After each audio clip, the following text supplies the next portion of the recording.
Last night I listened to a interview between Jensen Huang of NVIDIA and Mark Zuckerberg of Meta, and was very impressed. It was on they call it SIGGRAPH, and it was about an hour's video. And Mark went into great detail as to what he is doing with open source and Llama and where he feels it's going to fall in. And they repeatedly used the word AI agent. And then this morning, I got up early and I listened to the hour-long earnings call that Mark and I believe the CEFO's name was Kathy gave. And this is something the 2 hours I spent with Cigna and Jensen and Mark, and then also on the earnings call, gave me a better insight as to what AI is going to mean for me as a businessman, as a creator, and as an investor. And if you don't own Meta, now is probably not the day to buy it. It is up 10%, and I understand why. There were some very good questions from some of the very strong analysts, and I think they all came away with the same opinion that I had, that this open source model is going to be the leader in the AI adaptation. And you think about it this way. I use ChatGPT. That gives me access to the data that Microsoft has available on Azure, and any data that they can pick up through cooperation with a Amazon or Apple, which doesn't cooperate with many people. Apple is a very closed source, and what that means, and they go into a good explanation of it, is they basically put it out. They put Llama 2, I believe, was out, and they basically said to developers, if you can make it better, submit your suggestions in your work and make it better. It's kind of like Wikipedia. I don't think many of us use Encyclopedia Britannica anymore, or Collier's, or any of those, because Wikipedia is an open source model. And I think that's what Mark is counting on, is that the world will wake up and say, I'm better off with Mark's Llama and Llama 3, Llama 4. He's saying it will eventually be a Llama 10 than I am with the Gemini from Google, or the ChatGPT from Microsoft. He has made a very bold statement in both of the venues that I watch, that Llama will be the number one AI agent by the end of this year. That's pretty bold, because I don't think, as I look at it, I have never accessed Llama. I have accessed and do use regularly ChatGPT. And I laugh when I see comments on some of my videos that AI is just a fluff and there's nothing to it, and nobody's fella, you haven't used it. I have, and it has changed my world. It has changed my ability to digest information. To give you an example, I took the transcript from the earnings call. It was an hour-long earnings call, and I copied it, and I went in and took it into AI, and I pasted it. Then I went and I took the video that I watched last night between Jensen and Mark, and I copied that transcript and I pasted that into OpenAI, and I said to OpenAI, okay, I want to understand this better. I have a basic understanding of OpenAI. I understand how it might be changing the world. Take what you got from this 2 hours of information and educate me.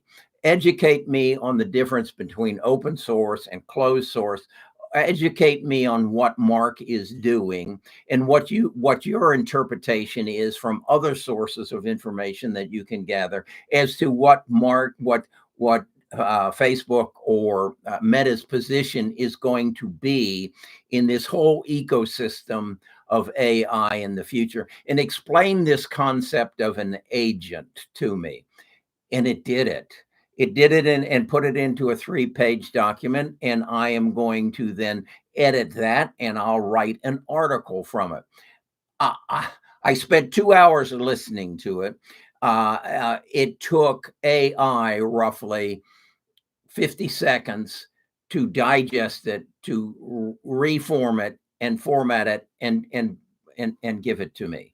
This is where it's going. Now, what excites me about what I learned from Mark was, and Jensen, and the words you want to remember are AI agent. What that means is that think if you were an author and you wrote a book and you needed an agent, what would that agent do for you? Well, that agent would contact all the publishers. He would also probably contact an editor for you, and you would contract with that editor and you rewrite the book and they put a cover together. That's what your AI agent is going to do. He's going to do all that for you. So if I'm a small business, as I am, I will go to my agent. I believed up until today that was going to take the form of an AI factory, my own server that would sit here.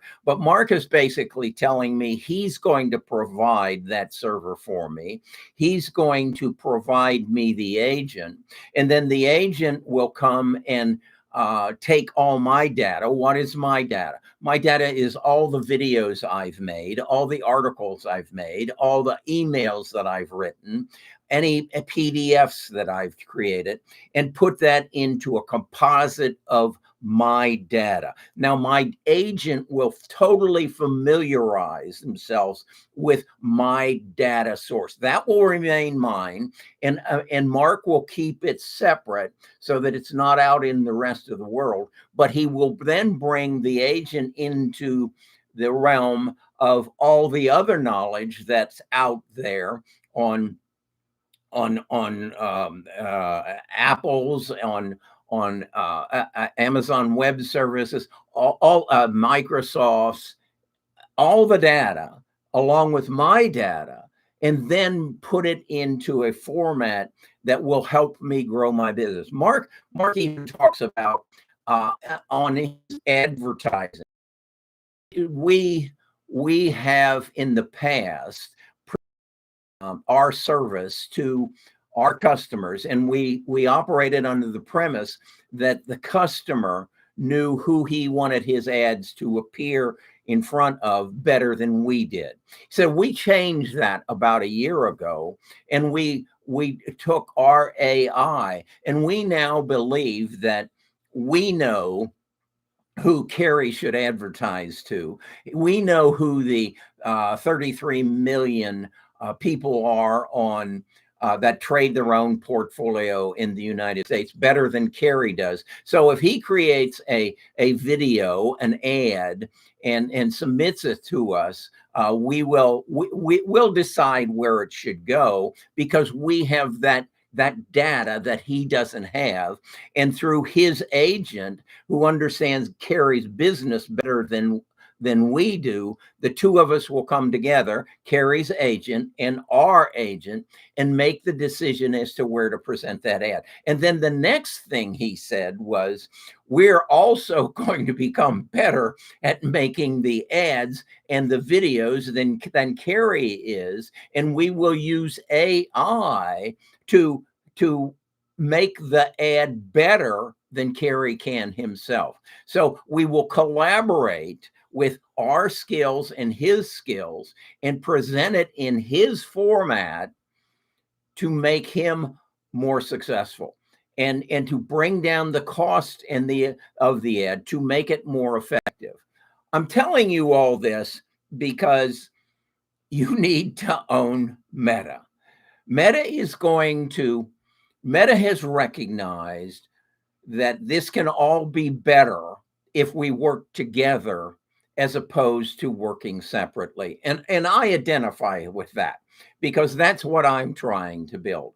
I'm trying to build a community of investors that work together because we recognize our cumulative knowledge in our areas of specialty are better coming together as opposed to working separately. So again, try to understand that. I would encourage you, if you haven't seen the movie Her, I believe it came out in 2013. It's with Joaquin Phoenix. And it gives you an understanding of what, when Marcus and Jensen are talking about AI agents, it will give you an understanding of what that agent is. Now, you don't own a business. What does that mean to you? Well, do you have a refrigerator? Do you cook? Do you go on vacations? Do you, like me, do you work in your backyard and you're going to buy some apple trees and you want to find out how far should they be put apart? How should I fertilize the ground? Your agent will do that for you. You will base, and you won't type. You will talk to your agent. You will have a conversation. And it will be intuitive, and it will be in a two-way exchange. Okay, that's what I've spent 2 hours. Last night I spent an hour watching the SIGGRAPH conversation between Mark and Jensen, and then I listened an hour to the earnings call this morning. That's why my video was a little bit late getting up this morning. I got wrapped up doing other things and forgot to upload it. But I wanted to bring this to you. Now what I'm going to do is I'm going to finish writing that article. That is going to be an in-depth article of what is Meta's position going to be. I'll put that on the website, and I think I'll probably make a video today going into more detail of what I learned in with 2 hours of my time and the past history that I've had in understanding this industry. Do not discount what this is going to do to our society. Do not discount what this is going to do to our economy, and how these stocks, these companies, big tech, and the support system that is the ecosystem that is growing around it. Also understand, we haven't built, Mark has basically said, I think it was, he's got 160,000 GPUs. That's these boxes that Jensen shows you every once in a while. 160,000. And as he says, I'm not done buying yet. He made the comment in the first video. They were joking, Jensen, and that that Jensen invited Mark over to his house to have some Philly cheesesteak sandwiches. And Mark said, but then I would expect he would. He said, because I am his biggest customer. And Jensen corrected him and said, almost. These people aren't done buying from Jensen yet. And then some of you have said, yeah, but the other people are going to replace him. Why would Mark do that? That's not what he's good at. And he openly said that. Yes, I know that Amazon is working and building that element, but and some of you have said, well, they're working on it and they're going to have their own chips. Well, what do you think Jensen and his engineers are doing? Sitting on their hands and doing nothing? No, they're creating the next generation. Jensen has openly said, I will upgrade these chips every year. And you might say, how does that happen? Well, the chip of the CPU, flat chip. The chip of a GPU is a triangular chip. You've got three sides, okay? What about when you put four sides? What about when you put 6? What about when you build an octagon? How much more compute will that create? How much more heat will it generate? And how many more, how much more will that change our world? This is where you want to invest. Okay, that's my live stream today. I'm going to go make my video, and it'll be tomorrow morning, and we'll get into this possibly even in more depth.